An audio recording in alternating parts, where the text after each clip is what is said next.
La première lettre de Pierre est une lettre circulaire envoyée à des chrétiens nouvellement convertis de la région d'Asie mineure, la Turquie actuelle. Leur entourage est hostile, la lettre veut fortifier leur espérance. Les souffrances sont à vivre en union avec le Christ, et seul un rayonnement par l'exemple peut toucher leur adversaire. Faire le bien, encore et toujours. Tel est son refrain. La salutation du début est solennelle. La première partie, 1 Pierre 1, 3, 2, 10, expose le projet de Dieu qui appelle chacun à être saint. En découle une compréhension de la vie chrétienne qui culmine dans la belle image des pierres vivantes. La deuxième partie de 11, 3, 12 conseille des attitudes exemplaires fondées sur le Christ de façon à être un bon citoyen, un bon esclave ou une bonne épouse. La troisième partie, 3, 13, 4, 11, pousse à rendre compte de l'espérance dans la société actuelle, sachant que Dieu est le juge des vivants et des morts.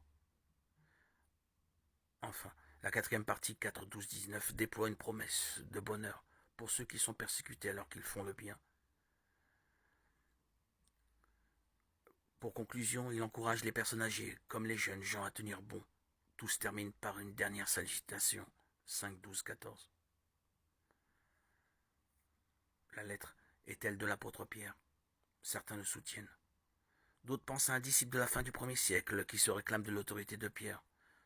La pratique est alors courante. Quoi qu'il en soit, la caractéristique des destinataires est qu'ils sont immigrés, dispersés, dans un environnement qui ne leur est pas favorable. Or, cette situation devient le lieu de la grâce de Dieu. En effet, plongés dans ce monde, ils peuvent montrer leurs différences et témoigner de l'Évangile, la bonne nouvelle de Dieu.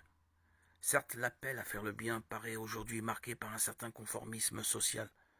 D'autres conformismes les ont remplacés. Nous sommes invités à faire bouger les lignes de la société par l'exemple et l'amour fraternel, le regard fixé sur le Christ. C'est le Christ qui donne du sens aux difficultés traversées, à notre bonne conduite, à notre espérance.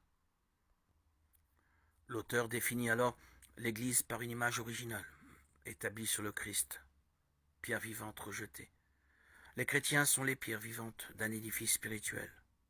Dans la suite du peuple d'Israël au mont Sinaï, ils forment la lignée choisie, la communauté royale de prêtres, la nation qui appartient à Dieu. Le peuple qu'il a fait sien.